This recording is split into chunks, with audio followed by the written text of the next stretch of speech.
Good morning to all. Welcome to TSN school. हम पढ़ रहे हैं कक्षा 10 हिंदी की पाठ्य पुस्तक स्पर्श का पाठ्यक्रम। आज हम स्पर्श के पद्य भाग से पाठ 8 पढ़ेंगे। पाठ 8 में आपको कैफी आजमी जी द्वारा लिखी गई एक कविता दी गई है जिसका शीर्षक है कर चले हम फिदा।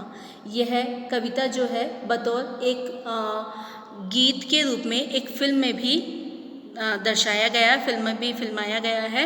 और कैफी आजमी जी भी खुद एक बहुत बड़े कलाकार परिवार से थे। इसमें इनकी पत्नी जो थी शौकत आजमी और बेटी शबाना आजमी मशहूर अभिनेत्रियां थीं। इन्हें कई पुरस्कारों से नवाजा गया था। इसके पिछले 2 भागों में हमने पढ़ा कि किस प्रकार से सैनिक अपने प्राणों की बलि देकर अब अपनी देश की रक्षा का जो दायित्व है वो देशवासियों को सौंप रहे हैं। वह चाहते हैं कि इस देश का प्रत्येक व्यक्ति दुश्मनों से देश की रक्षा करे और अपने देश का दायित्व समझे। इसके पहले पद में हमने देखा कि किस प्रकार से सैनिक कह रहे हैं कि हमने हमारा जान और तन अब इस देश के हवाले कर दिया है, हमने हमारी जान और तन इस देश को सौंप दिया है और अब हम इस देश से विदा हो रहे हैं। हमने दुश्मनों से देश की रक्षा करते हुए हमारी सांस थम रही थी, नब्ज जम रही थी, फिर भी हमने दुश्मनों को पीछे धकेलते हुए अपने देश की रक्षा की। हमारे सर कट गए फिर भी हमें कोई गम नहीं, लेकिन हमने हमारे गौरव प्रतीक हिमालय का सर झुकने नहीं दिया है और मरते मरते दम तक हमने हमारे देश की रक्षा की है। मरते दम तक हमने दुश्मनों का मुकाबला किया है, परंतु अब इस देश की रक्षा का जो भार है वो हम तुम देशवासियों पर सौंप रहे हैं। इसके बाद दूसरे पद में कवि ने बताया कि जिंदा रहने के मौसम बहुत आते हैं मगर जान देने की रुत रोज आती नहीं। कवि कह रहे हैं कि हमारे पूरे जीवन में हमें जिंदा रहने के बहुत अवसर मिलेंगे, लेकिन जान देने की, देश के प्रति कुर्बान होने की, देश के प्रति बलिदान होने की जो रुत है, जो मौसम है, वो कभी कभी ही और किसी किसी को ही प्राप्त होता है। ये हर किसी को प्राप्त नहीं होता है। और अगर हमें इस देश के सौंदर्य और प्रेम के साथ इस देश की रक्षा करें तो हमारा जो देश है वह आगे बढ़ेगा। और ये भी कहा है कि जो सुंदरता और प्रेम है इसका हमें त्याग करना चाहिए। क्यों? क्योंकि अगर आप, सुंदरता क्या है? देश की सुंदरता। प्रेम क्या है? देश से प्रेम करना। और अगर हम इस तरह से आगे बढ़ेंगे तो निश्चित रूप से हमारा जो देश है वो सौंदर्य और प्रेम का प्रतीक बन जाएगा। ठीक है, इसलिए हमने ये जो जवानी आपकी जो ये जवानी है, जो इश्क और सुंदरता के इर्द गिर्द घूमती है, इसको छोड़कर हमें क्या करना चाहिए? देश की रक्षा के लिए अपने जवानी को कुर्बान करना चाहिए। जवानी जो खून में नहाती नहीं, ऐसी जवानी किस बात की? जो देश के काम ना आ सके। आज धरती बनी है दुल्हन साथियों, अब तुम्हारे हवाले वतन। और आज ये जो धरती है ये दुल्हन बन चुकी है। जिस प्रकार दुल्हन को प्राप्त करने के लिए स्वयंवर में अलग अलग देश से राजाएं कई मुश्किलों का सामना करते हुए आते हैं और अपने स्वयंवर में अपनी दुल्हन को प्राप्त करते हैं, उसी प्रकार तुम भी बड़ी मुश्किलों से इस दुल्हन को संभाल कर रखें। इसका दायित्व, इसकी रक्षा का दायित्व अब तुम्हारे हवाले है। इसके बाद तीसरे पद में हमने देखा, राह कुर्बानियों की ना वीरान हो, तुम सजाते ही रहना नए काफिले। अब यहाँ पर क्या कह रहे हैं कि सैनिक कह रहे हैं कि तुम्हें कुर्बानियों की राह को वीरान नहीं करना है, तुम्हें नए नए काफिले एकजुट होकर कार्य करते रहना है।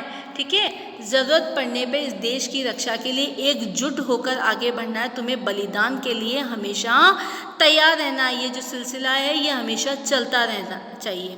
और जीत की जो खुशी है वो देश पर प्राण न्यौछावर करने के बाद और दुगनी हो जाती है, और उस स्थिति में ऐसा लगता है जैसे मानो जिंदगी मौत से गले मिल रही हो। अब ये जो देश है वो आप देशवासियों को सौंप रहे हैं। अब अपने सर पर मौत का कफन बांध लो, क्योंकि इस देश की रक्षा का दायित्व, इस देश की रक्षा का भार अब तुम्हारे हवाले है। अब आगे देखिए, खींच दो अपने खून से जमी पर लकीर, इस तरफ आने पाए ना रावण कोई, तोड़ दो हाथ अगर हाथ उठने लगे, छू ना पाए सीता का दामन कोई।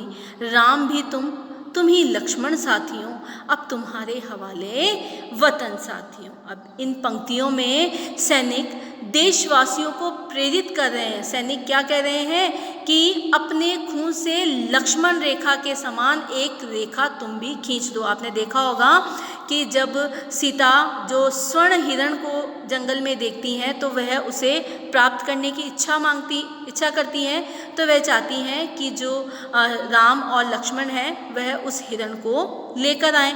लेकिन पहले तो श्री रामचंद्र जी जाते हैं उस हिरण को देखने के लिए, लेकिन जब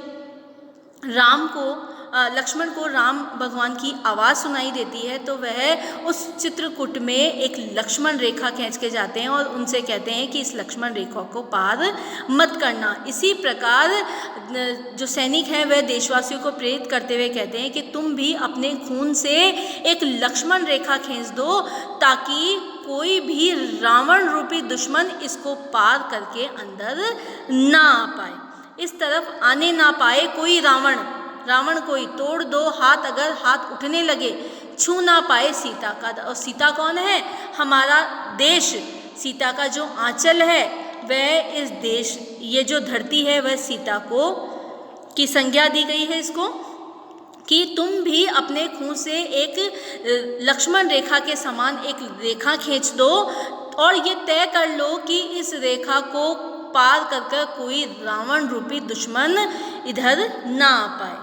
और अपने देश की धरती को सीता के आंचल की तरह मानते हुए अगर कोई हाथ इस धरती को छुए, इस सीता रूपी आंचल को छुए, तो उस छू ना पाए सीता का दामन कोई। अगर कोई हाथ है तो उसको हाथ को तोड़ दो, तोड़ दो हाथ अगर उठने लगे, छू ना पाए सीता का। अगर कोई हाथ इस धरती की ओर बढ़ने लगे, इस धरती को छूने लगे, इस धरती को नुकसान पहुंचाने लगे, तो काट दो उस हाथ को, तोड़ दो उस हाथ को। ठीक है। राम भी तुम ही लक्ष्मण साथियों। अब यहाँ पर कवि क्या कह रहे हैं कि अपने वतन की रक्षा करने के लिए तुम ही राम हो और तुम ही लक्ष्मण हो, अब तुम्हारे हवाले वतन साथियों। इसलिए अब इस देश की रक्षा का जो दायित्व है वो तुम पर है। फिर से देखिए ये पद, खींच दो अपने खून से जमी पर लकीर, इस तरफ आने पाए ना रावण कोई। तोड़ दो हाथ अगर हाथ उठने लगे, छू ना पाए सीता का दामन कोई। राम भी तुम ही लक्ष्मण साथियों, अब तुम्हारे हवाले वतन साथियों। क्या कह रहे हैं कि इस पंक्तियों के माध्यम से कवि देशवासियों को प्रेरित करते हुए कह रहे हैं कि अपने खून से तुम लक्ष्मण रेखा के समान एक रेखा खींच दो और ये तय कर लो कि उस रेखा के पार कोई भी रावण रूपी दुश्मन पार ना कर पाए। और ये जो धरती है इसे सीता के आंचल की तरह सुरक्षित रखो, और अगर इसकी तरफ कोई आगे हाथ बढ़ने भी लगे तो उस हाथ को तुम तोड़ दो।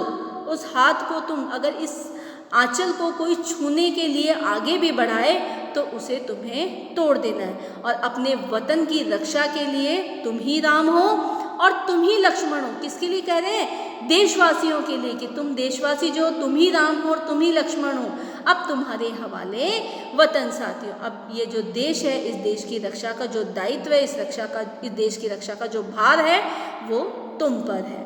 क्लियर हुआ? इस पंक्ति में सबसे पहले तो आपने ये जाना कि किस प्रकार से सैनिक हमारे देश की रक्षा के लिए किस प्रकार से कितनी मुसीबतों का सामना करते हुए सर्दी, गर्मी, धूप, बारिश सब में हमारी देश की रक्षा के लिए उस बॉर्डर पर दिन रात तैनात रहते हैं ताकि हम अपने घरों में सुरक्षित रह सकें, है ना। इस तरह से आपने जाना कि सैनिक किस तरह से कितनी मुसीबतों का सामना करते हुए बॉर्डर पर रहते हैं, और सैनिक ने अपने आखिरी शब्दों में अपने देश को प्रेरित किया और वह अपने देश की रक्षा के लिए हमेशा तत्पर रहना चाहते हैं। और हमें भी इसी तरह देश की रक्षा के लिए हमेशा तैयार रहना चाहिए। जब कभी भी हमारी देश को हमारी ज़रूरत हो, हम अपने आप को पीछे धकेलने के बजाय आगे बढ़ते रहना चाहिए और दुश्मनों का मुकाबला करते हुए हमारे देश की रक्षा करनी चाहिए। क्यों? क्योंकि देश की रक्षा करने का दायित्व जितना सैनिकों का है उतना देशवासियों का भी है।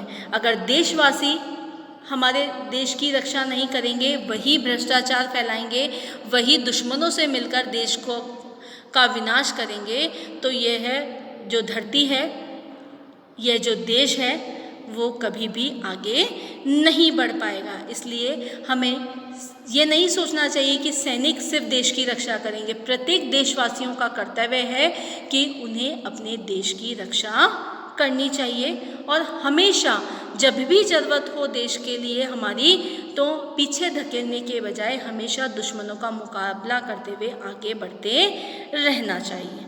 धन्यवाद।